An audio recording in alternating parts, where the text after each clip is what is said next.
tower defense genre has gone quite stale over the past few years. Enemies follow a set path and you must place towers to stop them from reaching the end. Then, performing some research or upgrades, you may go on and proceed to the next level. After playing a couple, they fortunately start to feel repetitive, and as tower defense is one of my favorite video game genres, I aim to shake things up and make something fresh and new. Here's the idea. Instead of enemies following a set path to the point you have to defend, you're going to attack from all sides. Instead of towers, you'll be commanding several units that can be moved around as you please.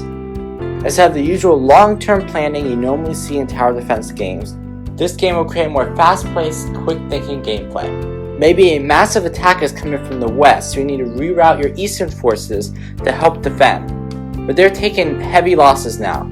Do you quickly train back up, or do you keep saving for the strong unit you wanted, taking some losses in the process?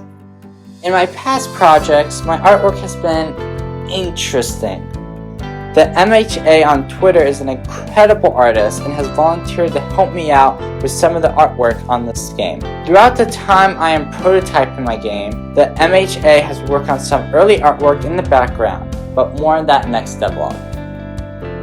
The first thing I needed to figure out for my game was enemy AI. They need to be able to differentiate between towers and allied units.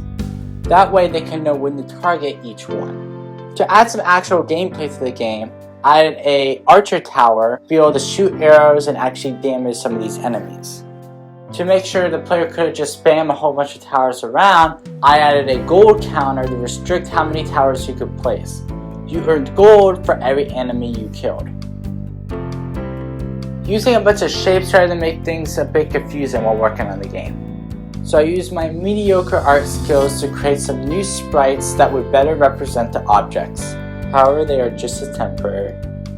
The final thing I did this devlog was make a new type of tower. This new swordman tower would have to get up close and personal and could shoot enemies from afar like the archer tower could.